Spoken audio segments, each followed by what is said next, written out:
ब्रह्मोपदेष्ट्रे मे गुरवे दैवताय च प्राप्याय प्रापकायास्तु नमः श्रीनिधये नमः।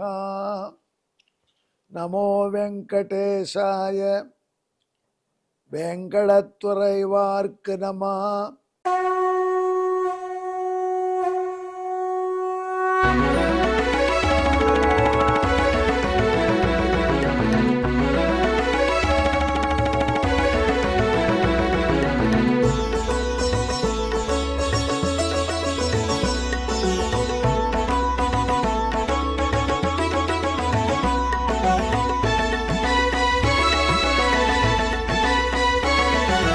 सहस्रनामं सहस्रनामं श्रीवेङ्कटेश सहस्रनामं सहस्रनामं सहस्रनामं श्रीवेङ्कटेश सहस्रनामम्।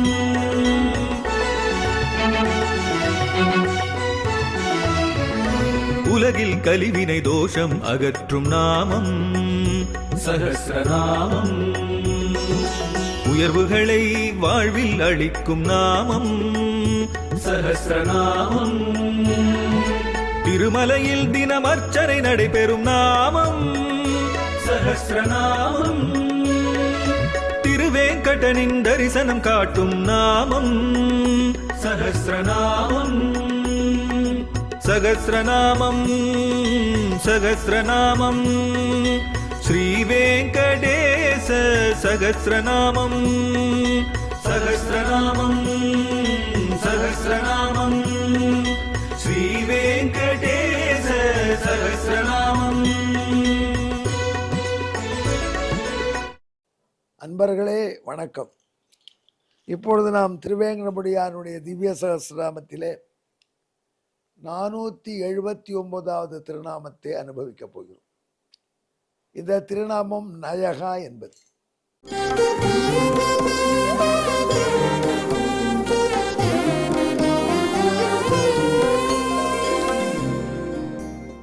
நயகா என்றால் அழைத்து செல்பவன் என்று பொருள்.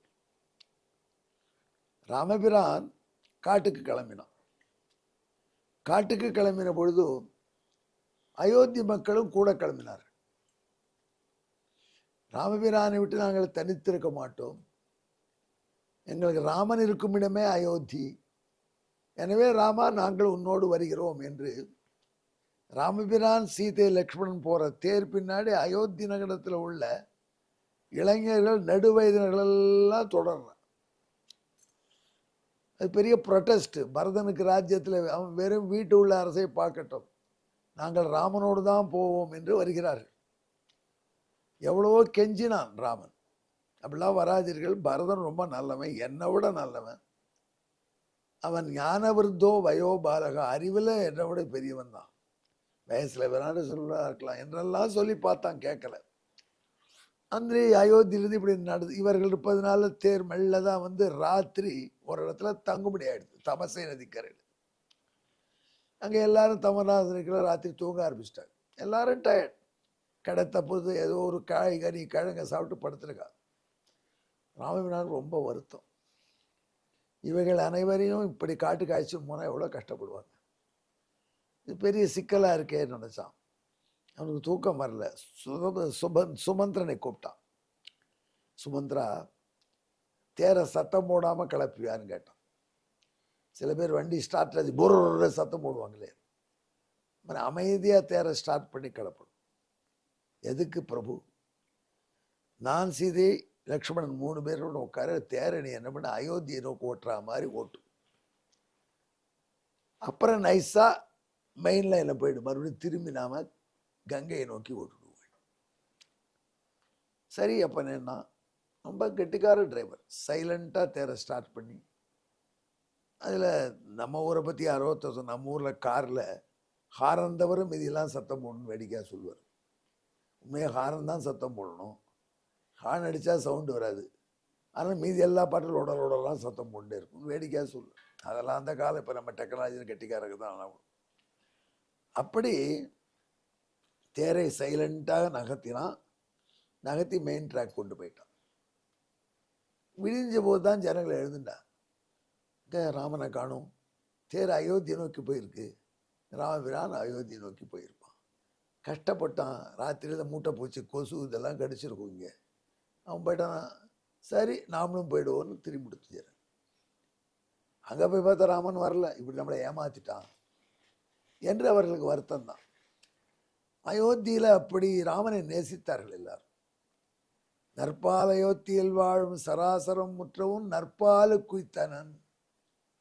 அயோத்தியில் இருக்கக்கூடிய அத்தனை பேரையும் நற்பாலுக்கு நல்ல பண்பு குவித்தனன் அப்படின்னு இதற்கு வியாக்கியானம் பண்ணுகிறார் குருகை பிரான் பிள்ளான். அது ராமானுஜன் சொன்னது தான் அப்படி ரெக்கார்ட் பண்ணுறார். அதான் மக்களுக்கு நற்பால் குவிப்பது, நல்ல குணத்தில் குவிப்பதுன்னா, எம்பெருமானோடு இருந்தால்தான் இருப்பு, இல்லை என்றால் இருப்பு இல்லை என்று பகவான்கிட்ட பக்தி வரும். அதுதான் நற்பால். அது வைகுண்டத்தில் தான் வரும். ஆனால் அந்த பண்பு அயோத்தி மக்கள் இங்கே வரும்படியாக பண்ணிட்டான் ராமபிரான். அதனால் எல்லா ஜனங்களும் அவனை அப்படி நேசித்தன. அது அப்புறமெல்ல பகவான் பரதன் வந்தான், தசரதன் வாண்டு போனார், பரதன் வந்தான், அயோத்தியிலேருந்து எல்லாரையும் அழைச்சிட்டு போனான், ராமனை கூப்பிட்டான், ராமன் வரல, பாதுகையை கொடுத்தான், 14 ஆண்டுகள் கழித்து வருகிறேன்னு சொன்னதில் அவங்களுக்கு தெரிஞ்ச கதை. திரும்பி வந்து ராஜ்யம் ஆண்ட பொழுது ஒரே ஒருத்தன் வந்து ராமன்ட்ட சொன்னான், ராமா அரசே, நீ நல்லவன் ஏமாற்ற மாட்டேன்னு சொல்கிறா, நீ ஏமாத்திருக்கியா இல்லையான்னு கேட்டான். யாரையும் நான் ஏமாத்துறது இல்லையா? அப்புறம் இல்லை, நாங்கள்லாம் வந்தோம், எங்களை காட்டுக்கு அழைத்து சென்றாயா, காட்டுக்கு நாங்கள் அவராது நைஸாக ராத்திரியோட ராத்திரியாக ஓட்டிட்டு நாங்கள் ஆசைப்பட்டபடி உன்னோடு அழைத்து சென்றிருக்க வேண்டாமா? பகவான் பார்த்தான், எத்தனை பேரும் என்னோட அழைத்து சென்றது செல்லாமல் விட்டது குற்றம்னு சொல்கிறான். நியாயமாக செஞ்சுருக்கோம். அவர்கள் நம்மகிட்ட அன்போடு வந்தவாளையே விட்டு போகணும், நம்ம தப்பு தானே. அதனால் இப்போ என்ன பண்ணுவோம், நாம் இந்த அவதாரத்தை பூர்த்தி பண்ணும்பொழுது எல்லாரையும் அழைச்சி போயிடும் அப்படின்னா. எப்போதும் ஒரு சட்டத்துக்கு போட்டால் ஆடிட் அப்ஜெக்ஷன் பண்ணுவோம். ஒன்று சில பேர் சொன்னால் அப்படி எல்லாருக்கும் மோட்சம் கொடுத்தா சாஸ்திரம் என்ன, எல்லோரும் வீடு பெற்றால் உலகில்லை, எல்லாருக்கும் மோட்சம் வந்துருதுன்னா சாஸ்திரமே இல்லாது. அயோத்தியில் இருக்கிற எல்லாத்துக்கும் மோட்சம் கொடுக்குற புல் பூச்சி எல்லாத்துக்கும் நற்பால் அயோத்தியில் வாழும் சராசரம் எல்லாம் நற்பாலுக்கே உய்த்தனன் நான் முகனார் பெற்ற நாள். இங்கேயே நல்ல குணத்தோடு இருக்கு, அதுதான் அனுகிரகம். இது எல்லாரையும் அழிச்சு முடியுமா? வைகுண்டம் போகணுன்னா அவர்கள் பக்தியோகம் அனுஷ்டிக்க வேண்டாமா? அந்த பக்தி யோகத்தை அனுஷ்டிச்சோ அல்லது சரணாதி பண்ணியோ தானே வர முடியும். நீ இப்படி பண்ணிட்டியானா சட்டமெல்லாம் வீணாயிடுமேன்னா. ராமபிரான் நீத்திய பாரகனாச்சே. அதனால் சொன்னான், சரி ஒன்று பண்ணுறேன், இவர்களை வேற ஒரு டெம்பரரி அயோத்திக்கு அழிச்சு போய்டு வைகுண்டத்துக்கு, அங்கிருந்து அனுஷ்டானம் பண்ணி மேலே வைகுண்டம் வரலாம்.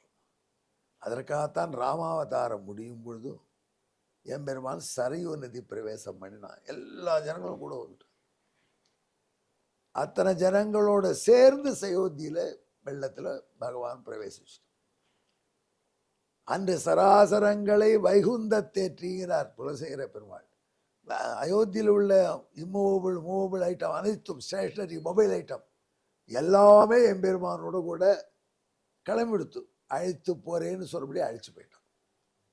அப்படி அழைத்து சென்ற பகவான் அவர்களை இன்டர்மீடியட் வைகுண்டமாக சாந்தானிக்க அப்படிங்கிற லோகத்திலே இருக்க செய்தார். அங்கிருந்து அவர்கள் பகவான்கிட்ட பக்தி பிரபத்தியாதிகளை பண்ணி உரியபடி மோட்சம் போனார். அதனால் அப்படி அழைத்து செல்வதனாலே நயதி தினயகா என்று எம்பெருமானுக்கு நயன் என்று ஒரு திருநாமம். இந்த நயன் என்கிற திருநாமத்தில் ஒன்று பார்த்துக்கிட்டீங்களா? ராமனாக இருந்த காலத்தில் வனத்துக்கு அழைத்து செல்லவில்லை மக்களை, அதனால மக்கள் கம்ப்ளைண்ட் பண்ணிட்டா. இப்போ இவருக்கு தனி வைகுண்டம் போன்ற இடத்துக்கு அழைச்சிட்டு போகிறான்.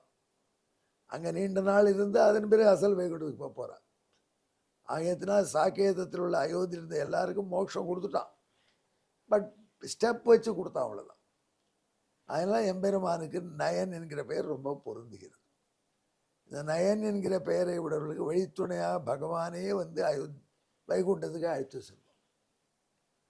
அந்த பகவான் இவர்களை அழைத்து போன ஊர், எங்கிருந்து அழைத்து போனான்னு அயோத்தியிலிருந்து.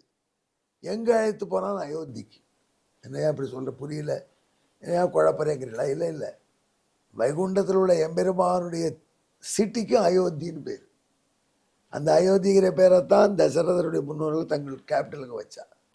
அப்படி அயோத்திக்கு அனைத்தையும் அழைத்து சென்றான். அயோத்தியிலிருந்து அப்பேற்பட்ட அனைத்தையும் அழைத்து சென்றான். நயகா என்கிற பெயரோடு எம்பெருமான் விளங்குகிறான். இதற்கு பின்னணியான ஸ்லோகத்தை சொல்கிறேன் கேளுங்க.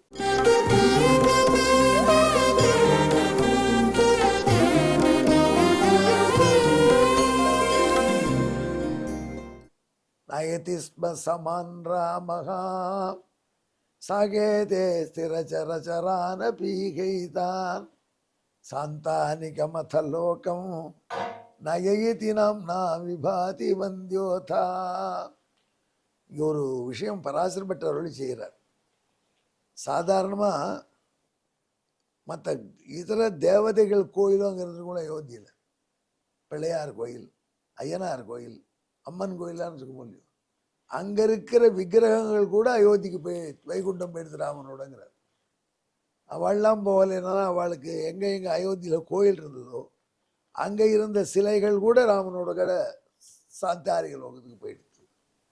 அப்படி ஒரு பெரிய அற்புதமான காரியத்தை செய்தான். அதில் there is none other than Rama who takes you with him. இப்போ ஏற்பட்ட நிலைமையை தான் இந்த நயன் என்கிற திருநாமம் சொல்கிறது. இதற்கு தமிழை கேளுங்கள். அன்று சராசரம் சாந்தானிகத்தை படைத்தழைத்து சென்றதனாலே நயனென்றே திருநாமம் பெற்றானே. இப்படி நம்மை அழைத்து செல்லக்கூடிய எம்பெருமான், நமக்கு துணையாக வரக்கூடிய எம்பெருமான், அதான் வழித்துணை எம்பெருமான்னு சொல்லுவோம். வழித்துணை எம்பெருமான்னு யாருக்கு பேருன்னா, நாங்கள் மதுரை சிட்டிக்கு முன்னாடி திருமோகூர் என்ற க்ஷேத்திரம் இருக்கு.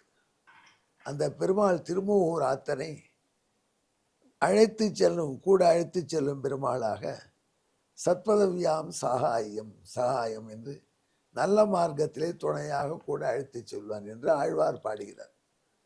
அப்பேற்பட்ட திருமூகூர் எம்பெருமான் அப்பேற்பட்ட தன்னுடைய பக்தர்களை எல்லாம் சராசரம் அனைத்தையும் அயோத்தியிலிருந்து எம்பெருமான் அழைத்து சென்றான் சாந்தானிக லோகத்துக்கு என்பதனால நயன் என்று பேர். ஆனால் 2 பேர் மட்டும் கூட போலப்போ. ஒருவர் ஆஞ்சநேயர் கேட்டார் ராமனை, அங்கே போகிற ஊரில் ராமாயணம் உண்டான்னு கேட்டார். அங்கே போய் ராமாயணத்துக்கு நானே இருக்கேன், நீயே இருந்துக்கோ, எனக்கு ராமாயணம் உள்ள இந்த ஊரே வேணும், இங்கேயே தங்கிவிட்டார். விபீஷணனே பகவான் நிறுத்துட்டான், இங்கே இரு, என் திருநாமம் உள்ள வரைக்கும் லங்கையை ஆண்டு கொண்டிரு, நல்லவர்களுக்கு உதவி செய்திரு என்று உத்தரவு போட்டான்.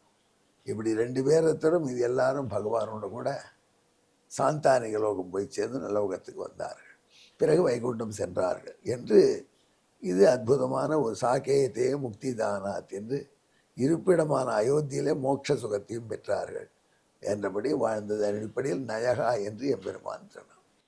எங்கே என்னுடன் கலந்து ஜெபியுங்கள். நயாய நமகா, நமோ வெங்கடேஷாயா, வெங்கடத்துறைவார்க்கு நம. நன்றி, வணக்கம்.